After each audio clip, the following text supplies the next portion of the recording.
And now we move on to some of these shoes that I'm heavily considering getting rid of or selling. First is the standard version of the Edmonds Higgins Mill and the Chrome XL leather. Reason for getting rid of these shoes is just because I don't wear them that much anymore. There's nothing wrong with them, but I have some other awesome options, such as their Dalton wingtip dress boot, which has sadly been discontinued, my newly acquired Landon cap toe boot. This one's actually pretty sick. And for more casual, comfortable wear, of course, there is the Thursday Captain boot. This is not going to be anywhere near the quality of the Edmonds, but the comfort is there, the weather resistance is there, the warmth is there, and bonus is if these actually start to look pretty rough, it is a lot easier to replace these at $200, meaning that I just don't have much of a need for these anymore. So these, I'm either going to put them in storage, get rid of them, or sell them. I've also decided to get rid of the weatherproof version of the Higgins Mill as well. I recently took a good hard look at this boot making one of these videos,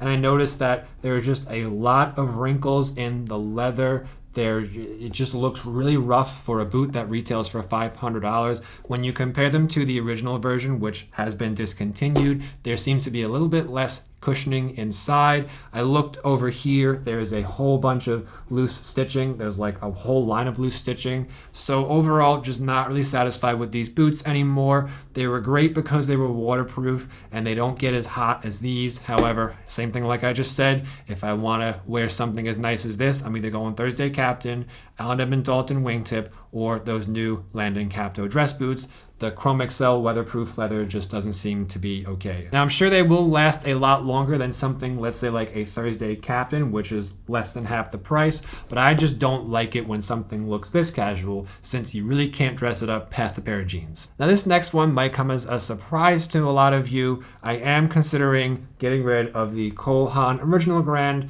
in the brown on top with the darker sole. And the reason, similar to the weatherproof Higgins Mill, I just don't like how deep those wrinkles are. The more a shoe wrinkles and the rougher it looks, to my eye, that just means you can only really wear it with a nice pair of jeans. You can't even dress them up with khakis. So these just haven't been aging very well. I did buy these on Amazon for less than $100, so maybe they were factory seconds, or maybe the ones that they actually sell to Amazon are of a much cheaper quality. I am considering getting a fresh pair directly from Haan since they're always running a bunch of holiday sales here in December, which is the time of filming this video. I'm sure that the new ones might just wrinkle a little bit less, but the comfort is great on these and I like the idea. I just don't love that I really can't dress them up past what I'm wearing today, which is just a polo shirt and a pair of jeans. And if we look at the other pair that I have, which is just the brown with the whiter sole, either it is not wrinkling as much or something's different about this pair. It doesn't look as bad to my eye. I think these are actually aging a little bit better than the ones with a darker colored sole. Maybe the white sole is actually just distracting your eye when you look at it, but these I actually wore quite a bit. These are a lot more worn than the darker colored ones.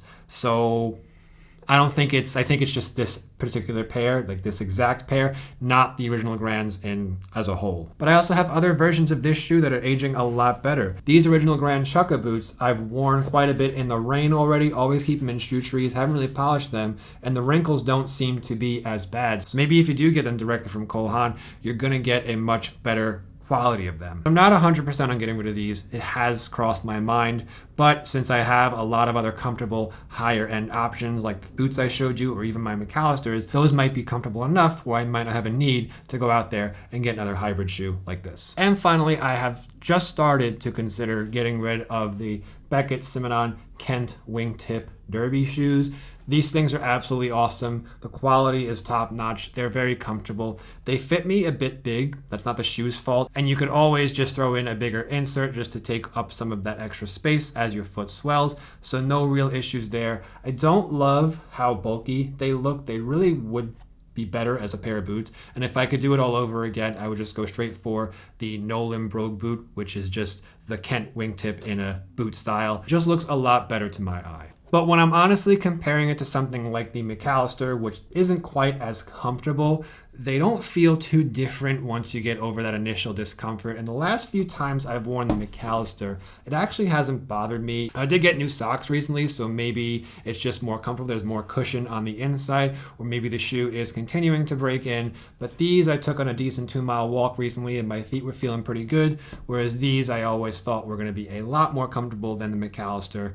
It might not be that far off. They might actually be pretty close, which just means I might not have a need for these. However, I do want to wear these a lot more so I can just update you guys on how they are actually wearing, since Beckett Simonon did send these to me for free, so it's pretty much a sponsor. They didn't ask me to say any nice things. They just said do a unbiased review, but unbiased review would mean I actually had to go and pay money versus them just sending it for free. It's almost like it's just weird when companies do that. However, I do like the quality, I do like the price, and I absolutely would buy another pair of Beckett Simonons. I would just go with something that's a little bit more sleeker to match something like this, the McAllister, or like I said, I would go straight for the boots. So that's going to do it for this one. I hope this helped you realize that it is totally okay to get rid of things that are just collecting dust. You don't have to hold everything and be a collector just because you're into shoes or just because you're into any expensive hobby. Thanks for watching.